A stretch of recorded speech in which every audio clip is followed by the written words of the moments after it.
Hello， 大家好，我是妮一家的汉堡，今天继续为大家带来搞笑脑洞美漫《信不信一家》第26季第16集。警长又在工位上睡觉，就连出现紧急情况都不能阻止他那颗想摸鱼的心。你知道我是很愿意出警的，就是把我老婆网购地址填的警局，这就不能怪我了，对吧？一旁的小警员听到这话，手里的枪都压不住了。要不是阿卢拦着他说不至于，这谋害上司的罪名可就坐实了。睡觉睡这么久，肚子都饿了，警长又掏出了家庭装千层面开始吃。就在他准备向第2份下手的时候，快递员过来说韦根斯的快递到了。警长就很迷惑，韦根斯怎么会有人叫韦根斯这名儿？快递员受不了他搁那絮絮叨叨，就打算把这空中霸王喷气机给退回去。听说是个喷气机，警长连吃的都不要了，赶忙说自己就是韦根斯。这大家伙是真没让他失望，瞧瞧这喷气口，瞧瞧这座位，那不就是他韦根警长的完美坐骑吗？什么训练课程，什么合法使用，他韦根说行那就是行。我现在已经不是警察了，我是天警。结果他刚上天就被打脸了，警车、直升机全都成了他的牺牲品，监狱被撞了个缺口，里面的犯人直接当场释放。不过这些完全打击不了他的自信，他驾驶着喷气机闹得满城风雨。果然俗话说得好，没有危险时，警长就是最大的危险。有一说一，他确实是做了很多利民的事，只不过也有完全出于私心的事。警长如今和喷气机那是形影不离，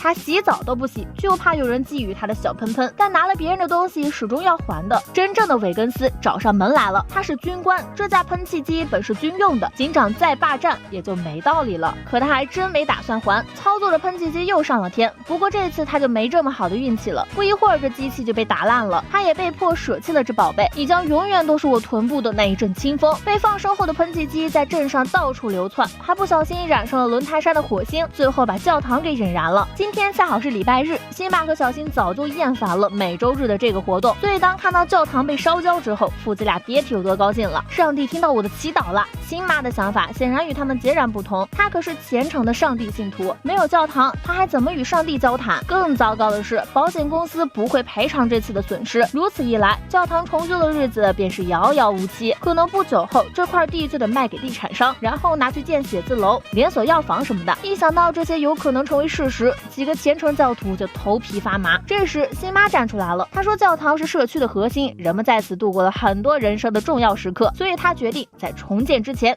绝不休息。有志向是好事儿，可没钱却也成不了事儿。辛巴看着空空如也的募捐箱有些失望。这时阿普偷偷凑过来说他有办法帮他筹取建筑款。辛巴很意外，因为阿普根本不信上帝，这话不假，可这镇子需要一个教堂，至于为什么，看看船长就知道了。他现在已经拿枪指着阿普抢钱了，如果有教堂，多少能让这些人收敛一些。阿普所说的筹钱之道就是去赌场玩21点，大家听说是去赌场，全都十分抵触。信上帝的人怎么能去赌场？而且沉迷赌博的人哪个不是倾家荡产？然而事实上，上帝并没有阻止人们赌博，并且据阿普所言，只要会记牌就能筹到重建的钱。这个技巧他是在梦堂学院学会的，当时他凭借这份技艺赢了很多钱，还用钱买了假分数去了真麻省理工，但因为门课都不及格，只好搬到了春田镇。如此说来，众人也就无甚好顾虑的了。况且记牌也不是赌博，而是数学。大家的意见达成一致后，阿普就开始正式教学了。他告诉众人，记牌最关键的在于注意力要绝对集中，不管是赌场的声音，还是烟味，亦或是端着酒的性感女郎，他们必须要做到心无旁骛。还有最重要的一点，这项计划必须要绝对保密，不能告诉任何人你们在干什么。连 Homer 也不行吗？他何止是不行，他就是个破坏王。他们都已经能想象到，如果辛巴知道后，教堂将会发生什么事儿了。辛巴显然也意识到了，看样子只能对丈夫先保密了。晚上，辛巴说他要去资金筹集会，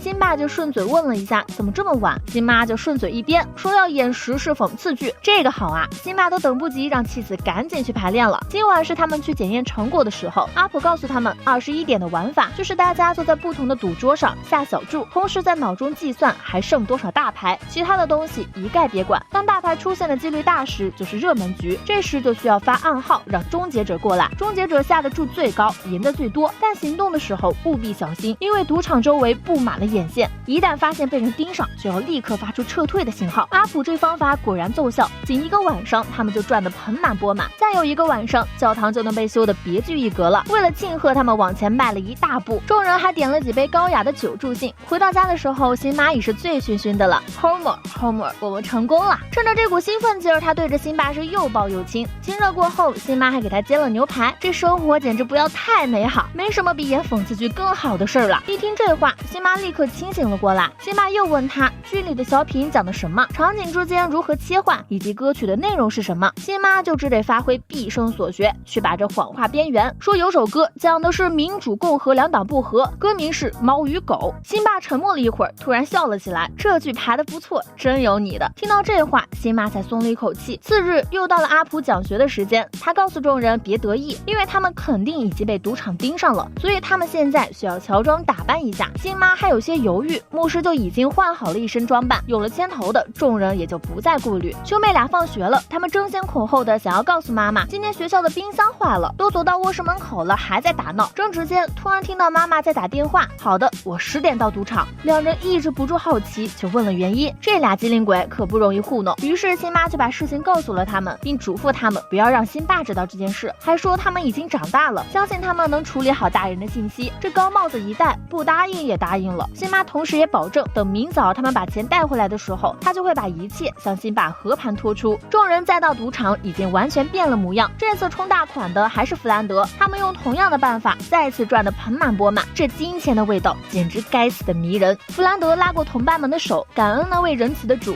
赐予了他们理性，让他们去谋划欺骗，并将这些钱用来继续尊崇他。钱筹够了，辛巴也可以不用再隐瞒。然而就在他准备将一切坦白的时候，辛巴却不见了。紧接着他的电话响了起来，里面是辛巴的声音，说他被赌场的人抓了，要是辛巴不还钱，他就会被撕票。不过这货也是完全没慌，在这紧要关头，他想的居然是问辛巴为什么不喜欢讽刺剧。辛巴不慌，可辛巴是真的慌了，就问他咋跑到赌场去了。辛巴就说他本来在休息来着，不料俩孩子突然跑了过来，说辛巴还没回来，他们很担心，就把他去赌场记牌的事说了出来。辛巴一听，这还得了，要是老婆出什么事儿，那他连同俩孩子就是仨孤儿了。于是他就拿着辛巴的照片到处询问，然后就被抓到了这里。辛巴急了，赶紧去找牧师要钱，但牧师也没辙，他已经把钱给承包商了。这些承包商可不会管她丈夫死活，听说辛巴想要把钱要回去，他们都笑拉了。没有钱，赌场就不可能放人，更何况辛巴还是个嘴欠的，逼得俩保镖直接上了老虎钳。辛巴现在是心急如焚，偏偏其他人还站着说话不腰疼，说辛巴受苦是上帝计划中的一部分。这话惹恼了辛妈，她是信奉上帝，但也不意味着她要任人宰割，况且她根本无法将这当作上帝的旨意。她觉得这位老人家不会这般无情，她开始后悔自己没对辛巴说实话，还让孩子们替自己掩饰。不管有没有人帮她，她都决定去赌场把丈夫救出来。辛妈跪在赌场的大厅，虔诚地对上帝祈祷，她的心声到达了这里的每个角落。或许我们做错了，我们不该恳求你给我们因自私而想要的，或许祈祷只是在这样的一刻，我们向您称颂宇宙的恩情。渐渐的，赌徒们渐渐消失了，取而代之的是一群虔诚的教徒。如果可能的话，请让我的丈夫平安归来。如此大的阵仗，赌场的负责人显然也注意到了，他说辛妈的行为导致了赌博减少，所以他决定放了她的丈夫，条件是他们记牌小组不许再来赌场。没想到这话遭到了辛爸的强烈反对，他对人们义正言辞说不公平的事情已经存在太久了，他说他绝不会离开赌场，除非不再有人因记牌而受到惩罚。这话说得很振奋人心，但辛爸还是被扔了出去。不管怎么说，教堂还是回来了。辛妈问丈夫经历这些之后是否相信了上帝的存在，辛爸确实相信世上有真神，不过那尊神可能不会是上帝。